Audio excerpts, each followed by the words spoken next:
Hinimok naman ni Senador Win Gatchalian ang pamahalaan na gamitin ang contingency fund ng Pangulo upang mapabilis ang pamamahagi ng fuel subsidy sa mga driver ng public utility vehicle. Ayon sa Senador, ito ang pinakamabisang paraan upang agad na makapag-abot ng ayuda sa gitna ng sunod-sunod na taas presyo ng petrolyo.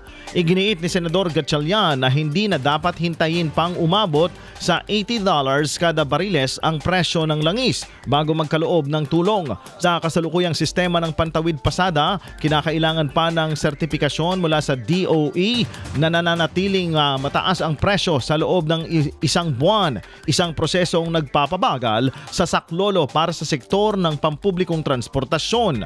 Bunsod nito, iminungkahi ng senador na rebisahin ang trigger formula ng fuel subsidy. Sa halip na nakabatay sa fixed price, isinusulong niya ang isang percentage-based system kung saan magiging otomatiko ang ayuda sa sandaling magkaroon ng malaking porsyento ng pagtaas sa presyo ng langis sa loob lamang ng isang linggo. Kasabay nito, hinihikayat din niya ang Department of Energy na suriing mabuti ang inventaryo at pagpepresyo ng mga lokal na kumpanya ng langis upang matiyak na walang nagsasamantala sa sitwasyon at hindi labis ang ipinapataw na dagdag presyo sa mga mamamayan. IFM News.